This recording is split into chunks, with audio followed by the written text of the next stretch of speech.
This e-bike battery has two fuses. It's a Yose Power, it's 36 volts, 15.6 amp hours.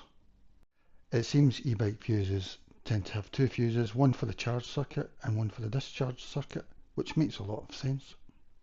It seems that the rule of thumb is that the discharge fuse will have a lot higher rating than the charge fuse. This is the charge fuse on this one, and the amp rating, the current rating is 10 amps. This is the discharge fuse and the current rating on this is 50 amps.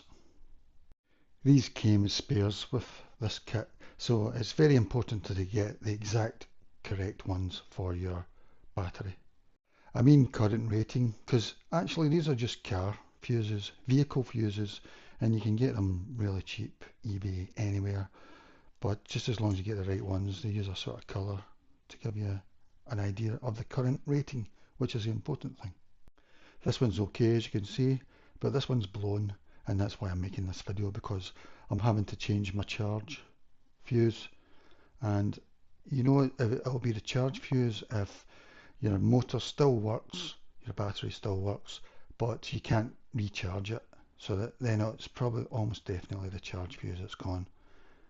If your motor just stops working, then there's a good chance it's a discharge, because the discharge protects the circuitry when you're using the bit that you're using. So, and this bit protects the charge side. In my case, while I was out, I touched the lock key on the wrong side, and I touched it to the charge port. I got a spark, so and it wouldn't charge after that. So the thing blew, and that's good, because you want the fuse to blow, because it protects the circuitry from too high a current. In this case, it would have been a short circuit.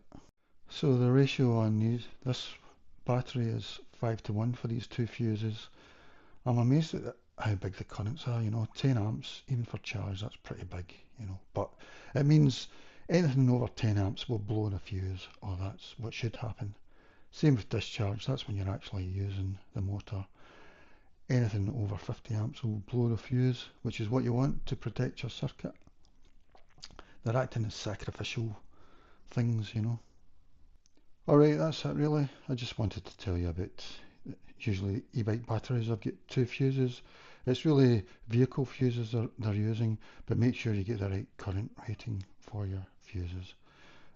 Most times you'll probably get two spares with it, I would imagine, but if you don't, you'll need to find it maybe at some point. Hopefully you'll never have to. That's it. Goodbye.